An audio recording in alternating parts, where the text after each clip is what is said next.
I think that he's admired because he, a lot of people do everything by the book. You know what I mean? You know what I mean? You cut to the basket, you take one left, plant foot, go to the right.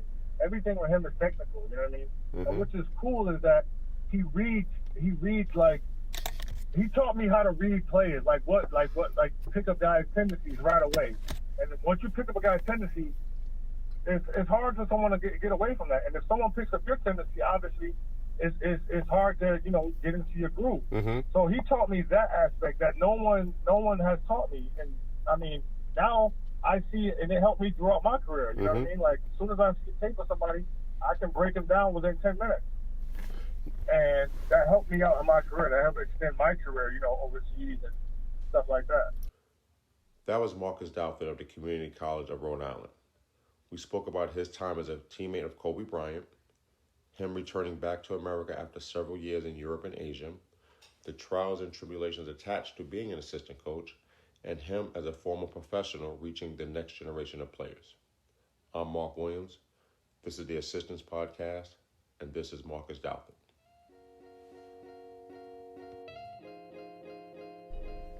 Good afternoon, Marcus. How are you? I'm good, Mark. What's up, man? Long time no see, no hear, no nothing. I'm chilling. I didn't know where you were. I didn't know if you was flying over here, flying over there. I didn't know where you were. Hey, with everything that's going on right now, brother, ain't too many people flying. I'm staying grounded. Yeah, you grounded. But being that you're grounded, I have a couple questions for you as far as our podcast is concerned, because I just found out you're an assistant coach now, man. I am. Trying to do that whole transition thing, being a player, trying to put that knowledge all in my brain and try to, disperse it, throughout the world, you know what I mean? I got you. So being that this is your first year as an assistant, but prior, like you mentioned, you were a player. Actually, you were the 54th pick in the 2004 draft, correct? That is correct, man. Yep. With the Lakers. So tell me, how was that training camp? Because I think that's the year that they lost to the Celtics in the finals. Is that correct? That is correct. That's the year when they made that big trade. That's when Shaq and all those guys. That's when Shaq went to Miami. Right. And we got like Elo, and we got all those guys. We got Karan Butler, all those guys. You know what I mean? How was that training camp? That's when Phil left. Oh, it was honestly, it wasn't that bad. It was a little bit laid back, just because it was all so many new parts. You know what I mean? Because you got to figure they had like 4 guys came over from the Lakers, from Miami, you know what I mean, for that big trade. And then on top of that, we got a new coach. We got Rudy. That's when Rudy came in. Rudy Tomjanovich just Phil left. And, it was cool. There was a lot of learning. Not as much as not the conditioning wasn't crazy, obviously, because training for that. But as far as the learning, taking all the knowledge in and getting it right away, that was hard. I'm not gonna lie, that's what was hard. You had to study a playbook every single night, and it was. We had 30 different schemes. You know what I mean? There's a lot of reads, so that was hard to transition because in college you got 10 plays. Yeah. In the NBA, it's 25, 30 plays. So, well, that year, and I'm gonna say this, and I say this with the deepest sympathy. That year, you didn't need too many plays because you had Kobe Bryant, RIP, and he was just on a different level at that time. Real fast for our listeners, can you just touch upon working with him and being around him for that 2004 season? Well, my first, rest in peace, Kobe. But my first impression was I got drafted. They flew me out there, obviously signed a contract. Then Kobe flew me and Sasha out to Vegas for a night. You know what I mean? Celebrate. You're a Laker now. You know what I mean? Basically welcomed me into the family, which was amazing. You know what I mean? That was everything. Kids coming out of college, that's everything. You know what I mean? And I went up there and I had a flight to go back home, obviously, to come back out, to obviously move in and stuff like that. But I seen Kobe and Jim working, and I'm like, there's no way. And then I was like, I extended my stay for another week. And I went through a couple workouts with him. And just because, I'm trying to get a head start. And and his workouts was put like this. I thought I was in shape. It's a whole different type of shape.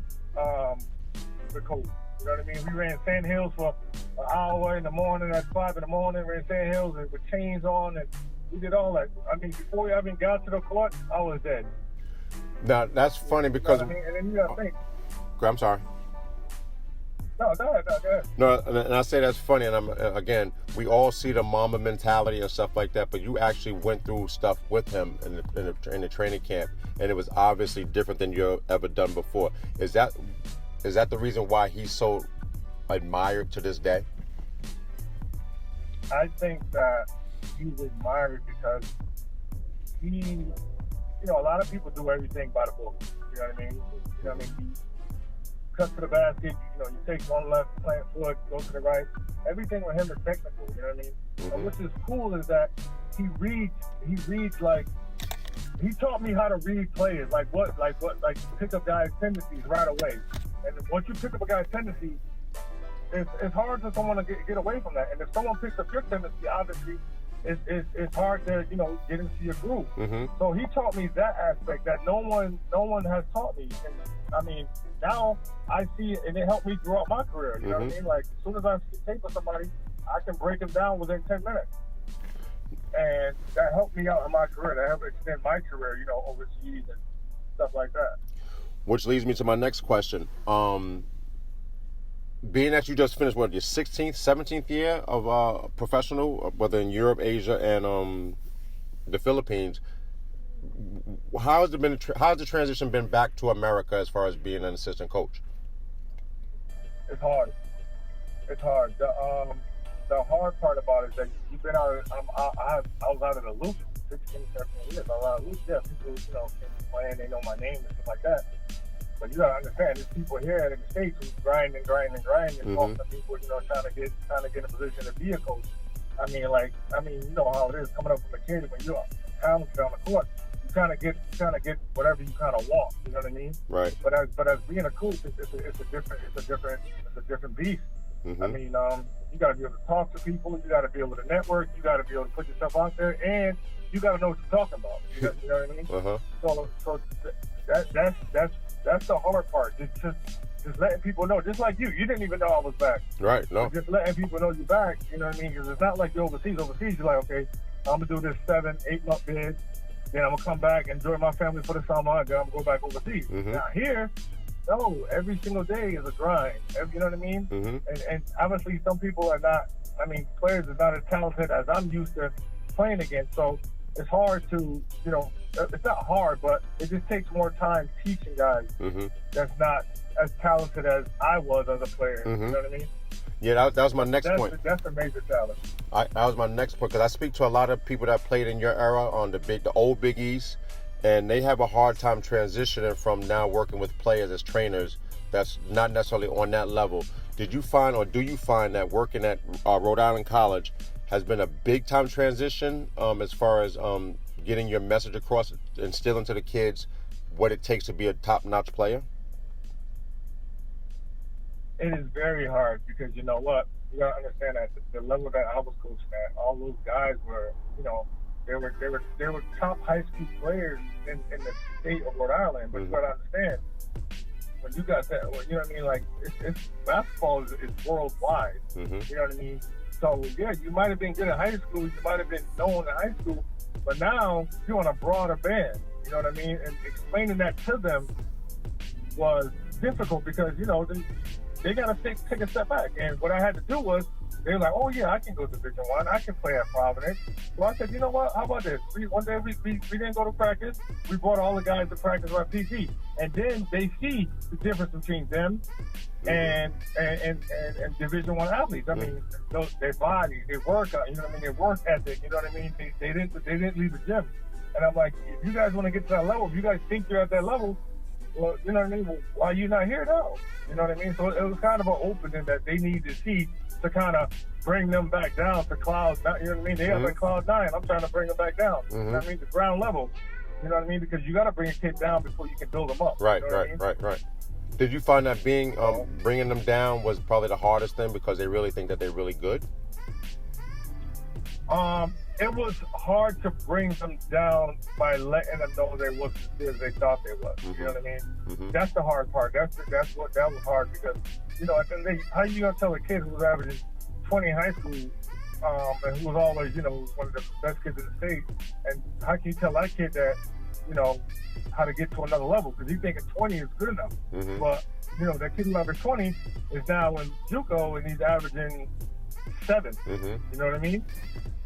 So, and they never really worked on that game. It was just they was a little more talented than everybody naturally, but they don't really know how to work. They didn't, you know what I mean? They didn't know that. And teaching that was that took running, because you get 3 or 4 kids in the gym that want to work, and then you get 3 or 4 kids who think they're too good to work. And then when they start seeing that the kids who want to work get better, now they believe in you. You know what I mean? Now they want to join. Now they want to join the workouts. And now, you know what I mean? Now they want to see you put the work in. So. I got you. Now, is that one of your main duties as an assistant coach, as far as play development with the players and just working with them physically as well as the mental component? Yeah, I mean, I do that because I want to see the players get better. Because the players get better, your team get better. Right. You know what I mean? I mean, you can scout a team, you can break a team down as much as you can, but I mean, at the end of the day, you want your kids to get better so they can go on and, you know, progress and, you know, get a scholarship, a good scholarship, and, you know what I mean? Just really be able to, you know what I mean, bring their potential out. You know what I mean? So that's what I do. You know, on the side, because I want to see the kids grow. I don't want kids to be, you know, coming back, play 2 years of school and then come back and next thing you know, they're trying to find a job. If this is really what you want, make this your job. You know what I mean? Now, did you find that being that you came back after 16 years of overseas, that the landscape of coaching has changed, where you have coaches now have learned via books as opposed to on the court? Is that something that as a former player, NBA player, and overseas professional, that irks you a little bit to a certain extent? Definitely. Honestly, being a player and transitioning to being a coach is easier. I mean, at the end of the day, you can't get certain things out of a book. You can't get certain things out of a coaching clinic. You know what I mean? If you're not in a dogfight, you can't read players. Everything is by the book. Everything is, you know, X's and O's, and you know how it is. Basketball is not all X's and O's. You know what I mean? You got to be able to break other things down. So I think that, you know, for me being coached by, I mean, been coached by NBA guys. I've been coached by, you know, the smartest Serbian coaches. I've been coached by, you know, a lot of guys. And, you know, half of them was players. Half of them was you know, just book smart coaches who learned how, you know, who came up in the game, wasn't good enough. But at the end of the day, I know both aspects. So I can relate to either or. I can relate to a coach who never played, and I can relate to the players who, you know what I mean, who's like, listen, the coach won't let me go. And I can see that, you know what I mean, just from being a player. You know what I mean? No, I got you. And I think that's definitely changed the landscape, because there's a lot of people getting into it that's more so from the technical aspect as opposed to those that are actually in the battlegrounds. Not to diminish what they're doing, but I think that's very important to note. Do you foresee that changing in the future? I hope so. I hope so, because I think a lot of kids from me watching, a lot of kids get held back because coaches who haven't really came up in the game don't know how to let guys go. You know what I mean? They don't know when to take what they say, they take the saddle off the horse and just let it go free. You know what I mean? And I think that's something you can't teach. You can't teach that at a coach clinic. You can't put that a scheme in. You know what I mean? Right. That's something that you gotta know from within. That's more of a feel. You know, from on-court experience. Yeah. That's more of a feel. So that's something that you can't teach. Got you. Now, no matter how many clinics you go to. Now, what's next as far as you're concerned? I know that you, like I said, you're a professional and you've been overseas for umpteen years. I'm sure that your goals aren't necessarily to coach in Rhode Island. Nothing against Rhode Island College. But do you have aspirations of moving up the chain, the ladder? Well, I mean, first I had to get it in my head that this is what I wanted to do. You know what I mean? So this year, first year coaching was more of a, can I really do it? Is it a grind? You know what I mean? I think a lot of people can't do it. me, being a player and being a coach, it's hard. But I enjoy it. You know what I mean? I get a lot out of it. So yeah, I'm definitely trying to move up. But with everything that's going on right now, it's hard. Politics is it's hard. Because right now you're not the best player. You're not the most talented player. Now, right. Like, you know what I mean? And you got other guys that was ball boys who came up in the system, and now they coaches. You know what I mean? Right, I understand. So it's like now you battling with them, and you battling with previous players, and that so it's tough. You know what I mean? You gotta get your name out there. You just gotta do what you can, and you know what I mean. At the end of the day, if you can relate to the kids, and whenever you relate to the kids, you're gonna support. Then that's how you get seen. But it's a grind, man. It's just a grind. Yeah, I'm lucky enough not to be on that grind because I see the grind, and with knowing a lot of assistant coaches, that you guys really go through a lot of BS to get to the next level, and I think that you guys don't get the due that is given to that's needed for you guys to really be appreciated across the board. Do you find that assistant coaches are too much in the shadows and they get pigeonholed as far as doing certain things, i.e. recruiters, i.e. someone that can seal the deal? What's your take on the stereotypes that's attached to being an assistant coach? Honestly, you got to look at it like this. Assistant coach is someone who has to recruit, right? You got to boss answer. You got to bring people in. You got to be productive. And the other thing, too, is you're not getting credit. The only person you get credit from is your boss. You're not getting credit from the school. You're not getting credit from other people. It's your boss. And the only way you get credit from your boss because you make sure he keeps your job. Because once he's gone, and once he gets fired, you get fired. Right. You know what I mean? But at the end of the day, it's good to be let's go on, good to be a assistant coach, but at the end of the day, the head coach don't act like, but then again, the head coach take all the heat too. You know what I mean? So being an assistant, you just gotta be able to get your foot in the door, and you gotta hit the ground running. Got you.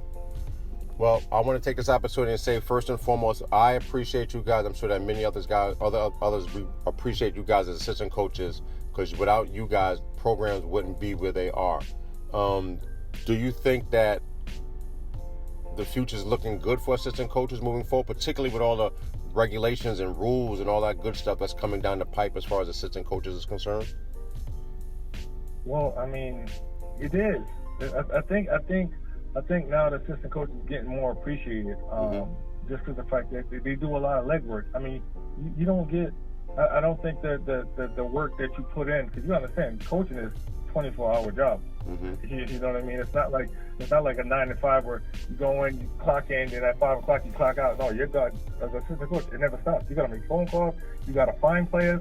You got to keep players happy. You got to keep them in your system. You know what I mean? Some players don't work out. You got to keep them academic and eligible to make sure that, you know what I mean, that they can even get to the court once you get them to the school. You know what I mean? So it's so many things that come along with being an assistant coach. And then at the same time, now you got to get on the road. You know, your coach like, oh, I heard this kid is in Montana. All right, next thing you know, you think you're coming home, and then you fly to Montana to see this kid. Right. Oh, I got a kid in Florida. You know what I mean? Right. You got to keep it going, and you only got a certain amount of time. Then you got to prove to your boss that this is the guy that, you know what I mean, we should give a $200,000-$300,000 scholarship to. You know what I mean? So it's 24-hour job, man. Well, we on this side appreciate you guys for all the hard work and dedication you guys are putting forth, helping the programs, and obviously more importantly helping the young men and women, you know, that's on your teams, because they definitely need somebody such as yourself who's been there, done that, and did 16, 17 years on the highest levels. So I appreciate you guys. Oh, definitely. We appreciate. Man, listen. At the end of the day, you gotta love this. You can't. It's not for the money. It's something that you just gotta kind of genuinely love. You know what I mean? And it still keeps me attached to the game. You know what I mean? Right. So which is that's the hardest part. I hate to throw this out there, but any big time school looking for somebody to work with their bigs, holla at my man Marcus.